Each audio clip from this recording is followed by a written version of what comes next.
everyone, hope you're doing really well. So today I want to discuss how it seems like at the moment, individually and collectively, we are all healing cellular wounding of oppression.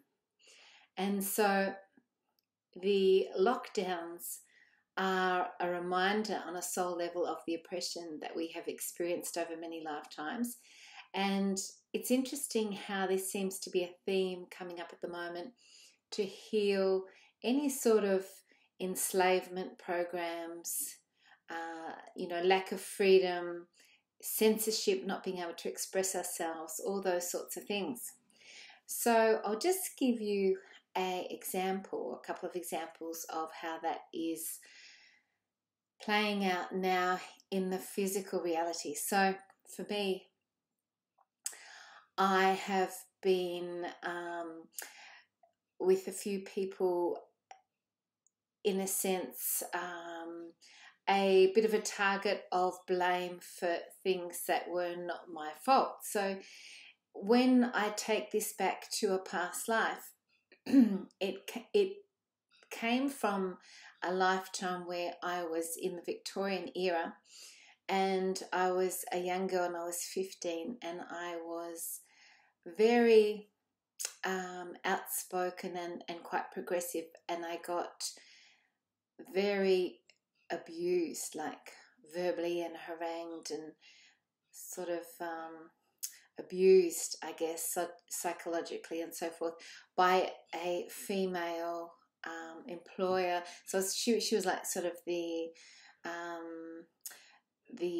person who ran the house, and I was like the chambermaid, and I used to get very, and I ended up being very sitting in a fetal position in a corner, sort of cowering because of all the abuse. And I think I have a memory of, being whipped and all that sort of thing. So this was a very prominent soul wounding in this lifetime. And so it is actually coming up now to be healed, and I can see the implications of it in certain things that were appearing before me in my physical reality, in terms of a few people in my world, how they were reacting to me. So I went in and I did some healing on this, and I asked some friends who are energy healers to also work on this.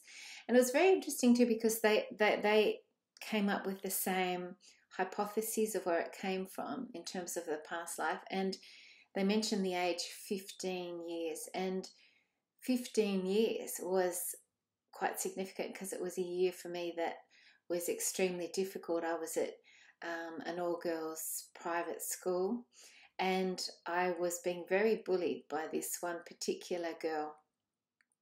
She was very aggressively bullying towards me, and it was a horrible year. I had one of the worst years of my life. And so that age, 15 years, did resonate as being true for what was happening. So sort of like I was recreating it in this lifetime to bring it up so I could heal it. And again, it's a rearing, so that it keeps continuing to replay, in a sense, at a cellular level and at a physical level until you have healed that. The other very interesting thing is that I also know someone else at the moment who is healing a past life where they were actually they weren't able to express themselves, and their tongue was cut off. And it could be an energy like, a eunuch who has their tongue cut out, so they could literally not speak. And so this person, they've had dreams about this, and then it's coming up now to be healed, and they've got a really bad sort of sore on their mouth, so on their tongue, literally, and ulcer. So that's coming up, so that can be healed. Again, it's the same type of theme of being enslaved and being oppressed. So as we are healing this in our world now, all the evidence of our enslavement is coming to the surface at a collective level. All the New World Order agendas, like 2020 and 2030, their plans to enslave and depopulate us in the ways that they're choosing.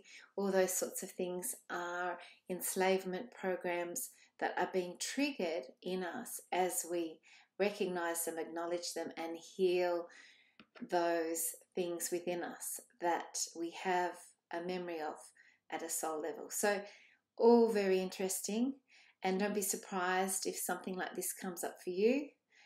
And what I encourage people to do is to go into that past life. You can step on a timeline, go back to that person that time in that timeline, in that time period, and counsel them, do some healing work with them, and just release and heal that lifetime. And if you need someone else to do it, I do past life healings as well. I can do those and work through that technique with you to heal any soul wounding that is still something that you're holding.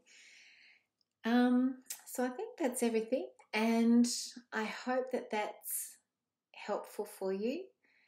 It's such a big time at the moment, so be really kind to yourself, and I'll see you on the next video, hopefully. Thank you. Bye.